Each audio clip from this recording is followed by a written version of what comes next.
Hi there, and welcome back to LeadReads, the channel where we share powerful insights and personal growth lessons through great books. For more than 2,000 years, one question has defined human civilization. How should we live together? In Aristotle's Politics, one of history's greatest thinkers explores not just power or law, but the moral foundation of community itself. What it means to be human in a shared world. If you enjoy what you hear and want to dive deeper, we've included a link to the book in the description below. Now, let's get started. Few works have shaped the history of political thought as profoundly as Aristotle's Politics. From Machiavelli to Hobbes, from Locke to Marx, nearly every major Western thinker has had to wrestle with the ideas Aristotle first articulated almost 2,500 years ago. In this foundational text, Aristotle explores the ultimate questions of political life. What is justice? What is the best way to govern? What makes a citizen truly free? And most importantly, what is the purpose of politics itself? Far more than a guide to government, politics is a sweeping philosophical investigation into human nature, ethics, and community. It examines slavery, citizenship, class conflict, democracy, and the pursuit of the good life, all with the intellectual precision that made Aristotle one of history's most influential minds. Aristotle, 384 322 BCE, was one of the greatest philosophers of all time. Born in Stagira, Macedonia, he studied under Plato in Athens and later founded his own school, the Lyceum, where he taught for over a decade. A true polymath, Aristotle wrote about almost every field of human knowledge: ethics, politics, logic, metaphysics, rhetoric, psychology, biology, poetry, and music. His thought laid the foundation for much of Western science, philosophy, and education. Even today, his influence remains deeply embedded in how we reason about truth, virtue, and civic life. At first glance, Aristotle's political ideas may seem distant from our modern world. His ideal form of society, the polis or Greek city-state, was small, self-governed, and dependent on slave labor. Such a model disappeared long ago. Yet, Aristotle's Politics continues to speak powerfully to our time. Beneath its ancient context lie questions that remain at the heart of every society.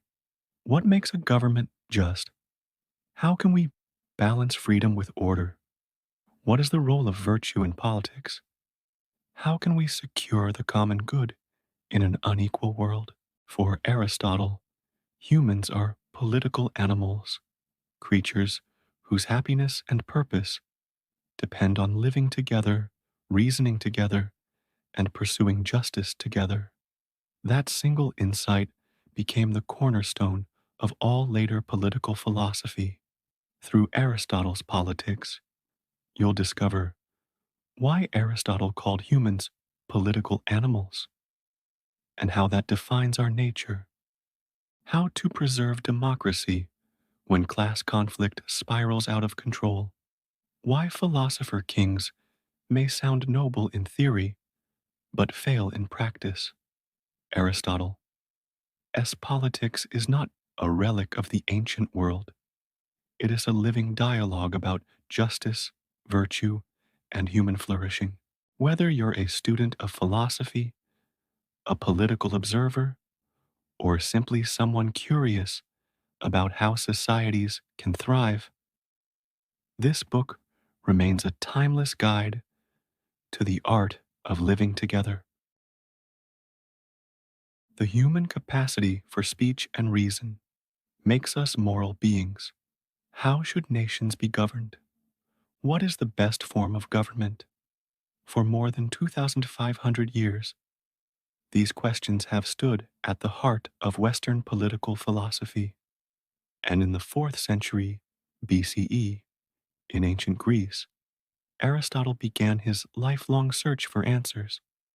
But before we can talk about how to organize a good society, Aristotle believed we must first understand what kind of beings humans are. What is our true nature? The answer, he argued, holds the key to understanding what governments and communities should aim to achieve. Observation as the path to truth. As an empiricist, Aristotle trusted observation over theory. To understand any creature, he said, we must watch how it behaves. Take the example of a bee. Observe it closely, and you'll notice how tirelessly it gathers food, not only for itself, but for the entire hive. Within that hive, every bee has a specific role. Some collect nectar, others guard the entrance, and above all reigns the queen, directing the life of the colony. Bees, Aristotle noted, are social creatures. They live for the good of the collective, much like humans do within cities and nations. Both species build communities that exist for the sake of cooperation and survival. Yet, there is one crucial difference between humans and bees, the human polis. In the Greek city-states of Aristotle's time, such as Athens, society was also divided into distinct classes: farmers, soldiers, artisans, and the ruling elite. Each group played its role, and together they formed a functioning whole, maintaining order, prosperity, and what Aristotle called the common good. But unlike bees, humans do more than merely perform their duties. We think, argue, and debate about how our society should be organized. We question justice, leadership, and fairness, just as citizens of Athens did in Aristotle's time, and just as we still do today. Logos, the power of speech and reason. What makes humans unique, Aristotle said, is our possession of logos, a Greek word meaning both reason and speech. This single capacity separates us from all other animals and carries deep moral significance. If someone harms you, for example, you could express pain through screams or tears, much like any other animal would. But humans can go further. We can explain why the act is wrong, why it causes harm, and why it should stop. We appeal not just to instinct, but to shared principles of justice. And because others also possess reason, they can understand, reflect, and change their behavior. This dialogue, this moral exchange, is what allows societies to exist. Nature gave us reason for a purpose.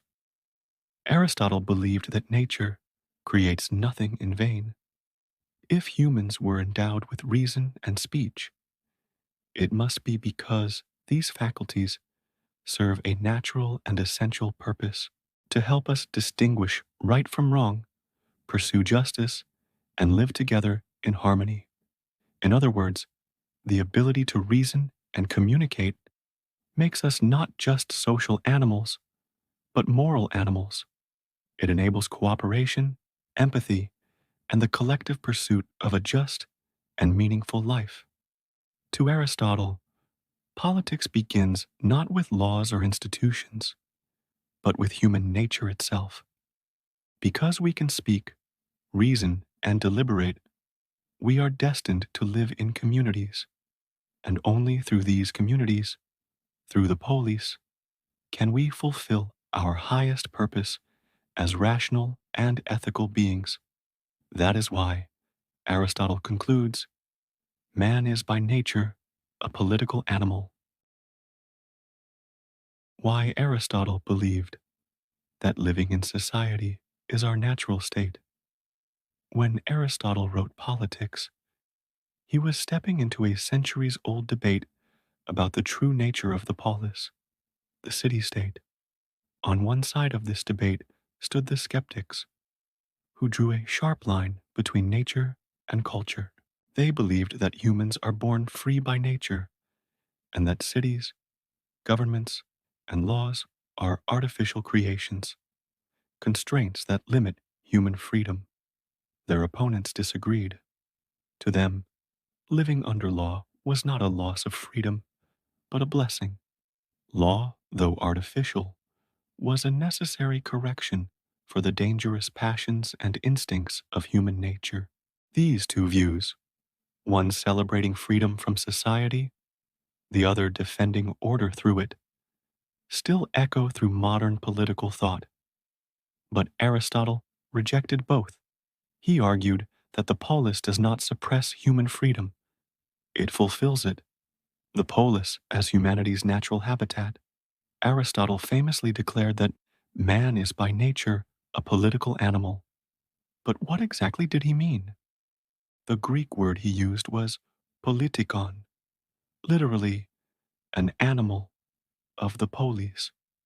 In other words, the city-state is the natural environment in which humans are meant to live and flourish. To Aristotle, politics is not something added onto human life. It is something that grows out of our nature. Just as fish need water and bees need hives, humans need community, reason, speech, and the seeds of morality. As we saw earlier, humans are distinguished from other animals by our ability to use logos, reason, and speech. This ability allows us to discuss right and wrong, justice and injustice. That doesn't mean humans are automatically good. It means we have the potential to be moral. And the question is how we actualize that potential. For Aristotle, the answer is found in the polis itself. Outside the political community, human beings don't become free. They become dangerous. Armed with intelligence, but stripped of moral structure, a person can become more cunning and destructive than any wild beast. A tiger kills from instinct. A man can kill from calculation. Without the guidance of law and shared values, reason turns into a weapon. The city as the fulfillment of human nature. Living in a political community, by contrast, is a free and rational choice. When we live under laws that we help create, through debate, persuasion, and mutual understanding, we are not surrendering freedom. We are exercising it. Creating laws requires us to reason together about what kind of life is worth living. What values do we hold highest? What rules will best express and protect those values? Through this process, we build a shared moral language, one that defines the common good. In his Nicomachean Ethics, Aristotle had already argued that living justly with others and cooperating to discover what is right constitutes the good life, the highest form of human existence. To be human is to be political if the most noble part of human nature, our capacity for moral reasoning, can only be fulfilled within a community. Then politics is not merely a social convenience, it is a natural necessity. That is why Aristotle concludes that to live outside the polis is either to be a beast or a god, anything but human. To live as a human, truly and fully, is to live among others, reasoning, speaking, and striving together for justice. That is what it means to be, by nature, a political animal. When cities fail to be moral, it's because they are badly ruled, the harmony between ruler and ruled. And what happens when it breaks so far? We've followed Aristotle to one of his core conclusions. The city exists to allow humans to live a moral life. But there's a problem. The Greek city-states of his own time were anything but moral. Before writing Politics, Aristotle compiled detailed studies of nearly 100 constitutions from various Greek city-states. What he found was disappointing. Only Sparta, Athens' great rival, seemed to take virtue seriously, and even Sparta fell short of Aristotle's moral standard. The Spartans valued courage, discipline, and loyalty, but they were also corrupt, brutal, and self-serving in peace. So, was virtue truly the goal of a polis? Many might have thought not, but Aristotle refused to give up that ideal. Harmony in the natural order. Aristotle believed that everything composed of multiple parts contains two elements, one that rules and one that is ruled. He compared this to music. When the leading notes govern properly, the melody becomes harmonious. When they don't, the sound collapses into chaos. The same is true, he said, for human beings. Each of us is made of two parts, a higher, rational soul, and a lower, physical body. When reason governs desire, there is harmony. The rational soul restrains our impulses, guides them toward noble ends, and uses bodily pleasures as means rather than ends. No one can think clearly on an empty stomach. Yet a person who lives only to eat and indulge will never become wise. When the higher part rules, both benefit. Moderate eating keeps the body healthy.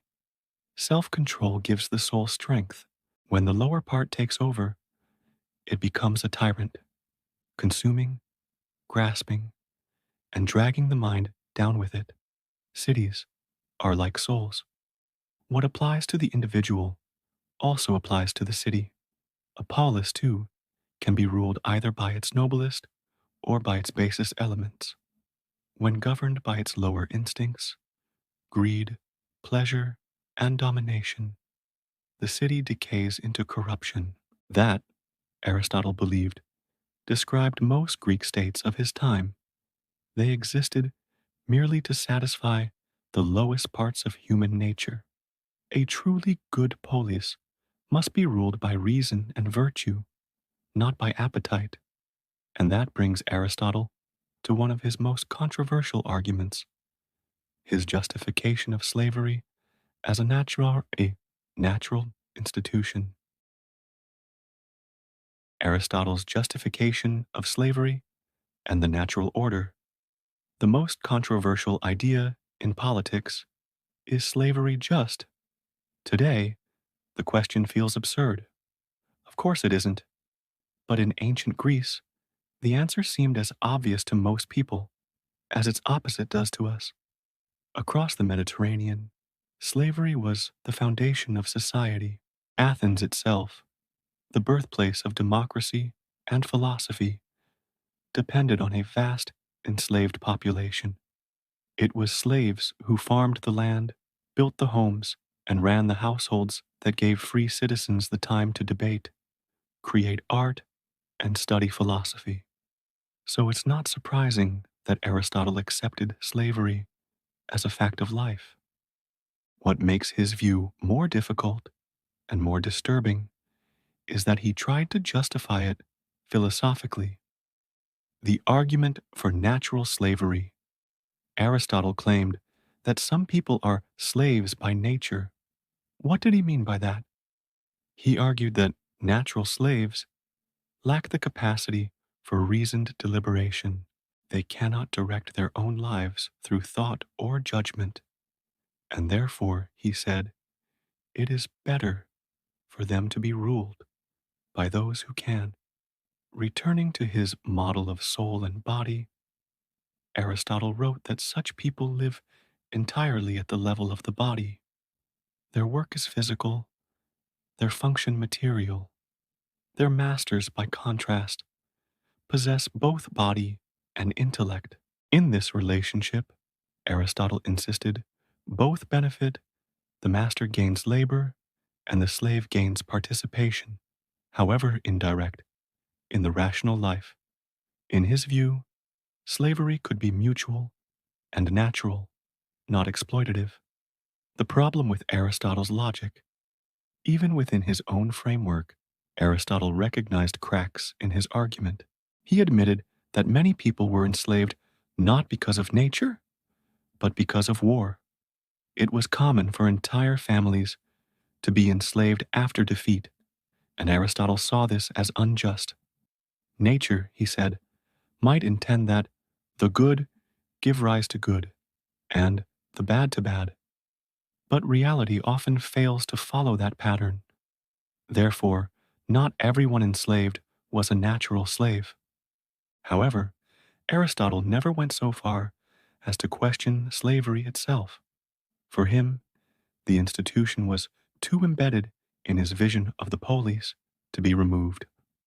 If the city exists to allow citizens leisure for moral and intellectual development, then someone, the slaves, must provide the labor that makes that leisure possible.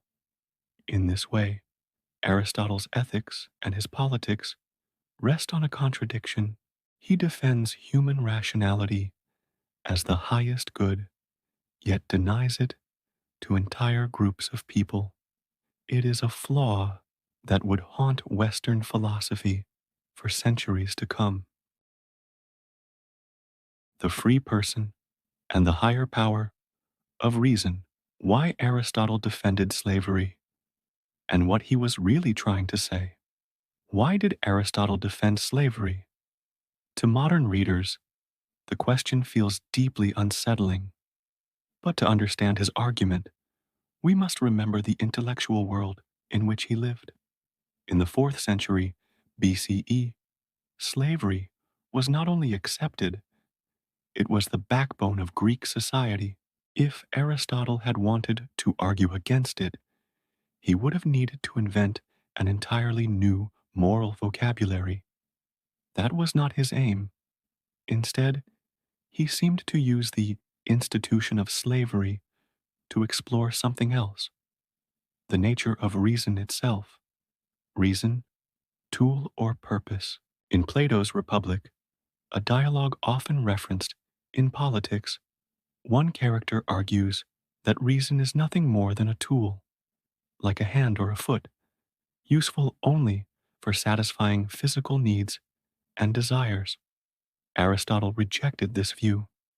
If reason were merely an instrument for pleasure and survival, then there would be no meaningful distinction between a free person and a slave. After all, both could use reason to achieve their desires. But Aristotle insisted that there are different kinds of reasoning, and that only one kind truly defines human freedom. The difference between technical and practical reason, even those he called natural slaves, Aristotle admitted, could think and plan. They could build, organize armies, and observe the stars. But these, he said, were examples of technical reason, the ability to know how to do something. Free persons, by contrast, possess practical reason, the ability to ask why something should be done in the first place. Practical reason involves moral purpose. It is not just about means, but about ends, the final goals we pursue in life. For Aristotle, the ultimate goal is the good life, a life of virtue. Only those capable of reasoning about virtue and justice could participate fully in that life. Thus, only the free person, guided by moral reasoning, could live as a citizen of the polis. The political implication, just as the soul must rule the body, those who embody higher reason, in Aristotle's view, the free citizens, must rule the city. Their deliberation aims not at personal gain, but at the common good. This logic, however flawed by modern standards, reveals Aristotle's deeper ambition to show that freedom is not the absence of rule, but the self-government of reason over desire, the free person and the higher power of reason. Why Aristotle defended slavery and what he was really trying to say Why did Aristotle defend slavery? To modern readers, the question feels deeply unsettling. But to understand his argument, we must remember the intellectual world in which he lived. In the 4th century BCE, slavery was not only accepted, it was the backbone of Greek society. If Aristotle had wanted to argue against it, he would have needed to invent an entirely new moral vocabulary. That was not his aim. Instead, he seemed to use the institution of slavery to explore something else, the nature of reason itself. Reason, tool, or purpose. In Plato's Republic, a dialogue often referenced in politics, one character argues that reason is nothing more than a tool, like a hand or a foot, useful only for satisfying physical needs and desires. Aristotle rejected this view. If reason were merely an instrument for pleasure and survival, then there would be no meaningful distinction between a free person and a slave. After all, both could use reason to achieve their desires. But Aristotle insisted that there are different kinds of reasoning, and that only one kind truly defines human freedom: the difference between technical and practical reason. Even those he called natural slaves, Aristotle admitted, could think and plan. They could build, organize armies, and observe the stars. But these, he said, were examples of technical reason, the ability to know how to do something. Free persons, by contrast, possess practical reason, the ability to ask why something should be done in the first place. Practical reason involves moral purpose. It is not just about means, but about ends, the final goals we pursue in life. For Aristotle, the ultimate goal is the good life, a life of virtue. Only those capable of reasoning about virtue and justice could participate fully in that life. Thus, only the free person, guided by moral reasoning, could live as a citizen of the polis. The political implication: just as the soul must rule the body, those who embody higher reason, in Aristotle's view, the free citizens, must rule the city. Their deliberation aims not at personal gain, but at the common good. This logic, however flawed by modern standards, reveals Aristotle's deeper ambition to show that freedom is not the absence of rule, but the self-government of reason over desire. The three right and three corrupt forms of government, the structure of rule, and the pursuit of the common good. So, who should rule the city? Aristotle's answer is straightforward. The virtuous should rule. Those who possess practical wisdom, who can deliberate about what is just and beneficial for all, should be entrusted with political power. But that still leaves a question. What form should government take? The three right forms. Aristotle outlined three right constitutions, each seeking the common good through a different structure. Monarchy, rule by one virtuous individual. Aristocracy, rule by a few virtuous citizens. Polity, or constitutional government, rule by the many, when the people as a whole act in accordance with justice and virtue. If a single person surpasses all others in wisdom and virtue, Aristotle argued, that person should rule as a king. If a small elite of exceptional citizens exists, they should form an aristocracy. But if the collective moral judgment of the many proves wiser than any single group, then a polity, a constitutional government by citizens, is the best regime. The three corrupt forms for every good form of rule. There is a corresponding corruption: tyranny, the corruption of monarchy, where one rules for personal power; oligarchy, the corruption of aristocracy, where the rich govern for their own wealth; democracy, the corruption of polity, where the poor majority use power to exploit the rich minority. In Aristotle's terminology, democracy did not mean what it does today. He used the term critically to describe mob rule, when the majority, driven by self-interest, dominates and suppresses others. To him, a just government, no matter its form, must aim at the common good, not the advantage of a class or faction, the ideal versus the real. In theory, Aristotle favored monarchy as the best of all governments. A ruler of perfect virtue and wisdom could guide the state, like reason governs the soul, calmly, justly, and benevolently. But Aristotle was also a realist. He admitted that such a ruler would be more like a god than a man, and therefore exceedingly rare. Even a virtuous monarchy could easily decay into tyranny, the worst of all regimes. Aristocracy, too, depended on a class of wise and moral citizens, another rarity. Thus, Aristotle turned to polity as the most practical and stable form of government. It combined elements of democracy and oligarchy, balancing the interests of rich and poor while maintaining loyalty to the rule of law. The challenge ahead: class conflict. Yet even the best constitution faces one persistent danger: class conflict.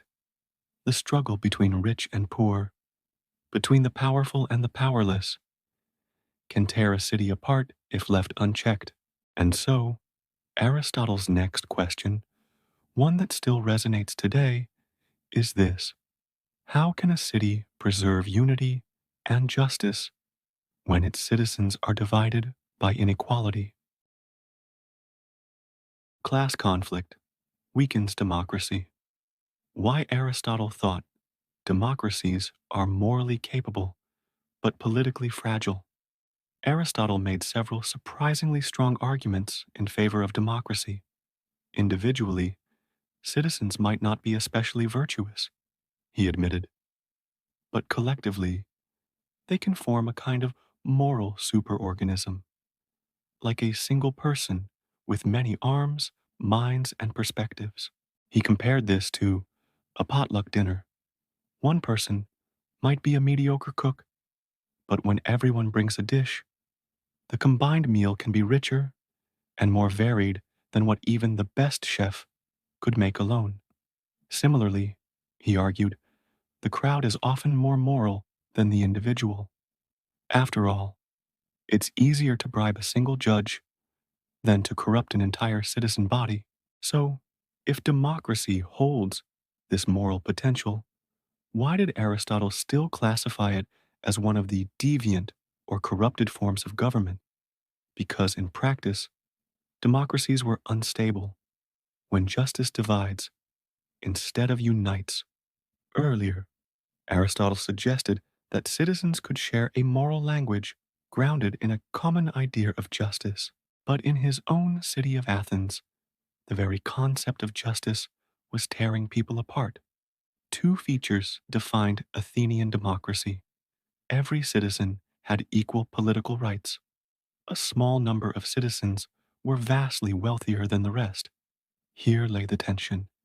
For Aristotle, justice means giving each person what they deserve, rewards or responsibilities in proportion to merit. Athenians agreed that slaves and citizens were unequal, so they saw no contradiction in excluding slaves from political rights. But the inequality between rich and poor citizens proved far harder to reconcile. The poor argued that because all citizens were equal in some respects, they should be equal in every respect, including wealth. The rich countered that since citizens were unequal in property and ability, they should also be unequal in power. In short, both sides used the language of justice to justify their own interests. The cycle of corruption. This moral split led to a vicious cycle of conflict. Demagogues rose up among the poor, promising equality by taxing or plundering the rich. In response, the wealthy abandoned democracy and seized power for themselves, deepening resentment and inviting revolt. Each side justified its dominance as self-defense, and in the process, the common good was forgotten. The problem Aristotle saw. For Aristotle, this was the tragedy of democracy. It contained the seeds of virtue, cooperation, participation, equality, yet it was always at risk of being consumed by envy and greed. The challenge was not to destroy democracy, but to reform it, to channel its energy toward stability and justice. And for that, Aristotle believed the key was not in class or charisma, but in law. Why law is reason, without desire. Neither the poor nor the rich, Aristotle argued, are natural guardians of the common good. Both are driven by desire rather than reason. The poor by the desire for wealth, the rich by the desire for power. When the poor rule, they seek redistribution to enrich themselves. When the rich rule, they manipulate the state for personal privilege. In both cases, government becomes a weapon for self-interest rather than a tool for justice. So how do you stop this corruption of purpose? Aristotle's answer is elegantly simple. Let the law decide as much as possible. Law as the mind of the polis. Human rulers are fallible, emotional, and corruptible. Law, by contrast, is reason without passion. It does not envy, desire, or fear. It simply is. Yes, individual laws can be unjust. Aristotle acknowledged that. He even mentioned a case from ancient Asia Minor, where a law forced a relative to testify against an accused family member in a murder trial, a clearly problematic statute. But, he argued, most laws handed down through generations are guided by collective wisdom, the accumulated moral reasoning of the community, and once established, they provide a neutral framework that both sides in a divided city can accept. Law as a neutral arbiter. When people know that their opponents are bound by the same laws, they can tolerate being governed by them. Even if a political rival comes to power, the law constrains what that rival can do. This, for Aristotle, is what makes the rule of law superior to the rule of men. A law may not always be perfectly wise, but it is impartial, and impartiality is the foundation of justice. Reason over desire. By turning governance over to laws rather than individuals, Aristotle sought to mirror the ideal structure of the soul, reason ruling over desire. A well-ordered city, like a well-ordered soul, must be guided by its rational part, calm, measured, and oriented toward the good. That, he believed, was the only path to lasting harmony in a divided society. The middle class, the guardians of the polis. Why Aristotle believed the middle class is the true protector of the city. Aristotle viewed democracy as deeply flawed, vulnerable to instability, corruption, and class conflict. Law, he believed, could stabilize it. But even that wasn't the highest form of government. There was something better, the polis, the city-state governed not by appetite or power, but by virtue and reason. The difference between democracy and the true polis. In a democracy, citizens often use power for personal or factional gain. In a polis, they use it for the common good. But why, Aristotle asked, would an ordinary crowd of citizens suddenly act morally in one system and selfishly in another. The answer, he believed, lay in economic equality, or rather, in the lack of it. In Athens, the glaring divide between the wealthy elite and the poor majority poisoned civic life. When wealth becomes too concentrated, the bonds of fellowship, friendship, respect, mutual obligation collapse. The rich begin to see the poor as inferior. The poor, in turn, envy and resent the rich. Such a society, Aristotle warned, cannot sustain justice. Only a community of equals can live for the good life, a life of shared virtue and moral purpose. The moral balance, the golden mean, in politics, in ethics, Aristotle taught that virtue lies in the mean, the middle path between extremes. Courage, for example, stands between cowardice and recklessness. So too, he argued, does civic virtue lie between the arrogance of the rich and the envy of the poor. And who walks that middle path? The middle class. The middle class, Aristotle wrote, are neither haughty nor bitter. They are content, moderate, and loyal to the city. They neither despise the wealthy nor fear the poor. Their private interests naturally align with the public interest. When the city prospers, they prosper. When it declines, they suffer. This alignment makes them the most reliable defenders of the common good, the stability of the middle class. Because of this, Aristotle believed the middle class forms the most stable foundation for any state. They act as mediators, supporting the poor when the rich grow oppressive, and restraining the poor when resentment grows too strong.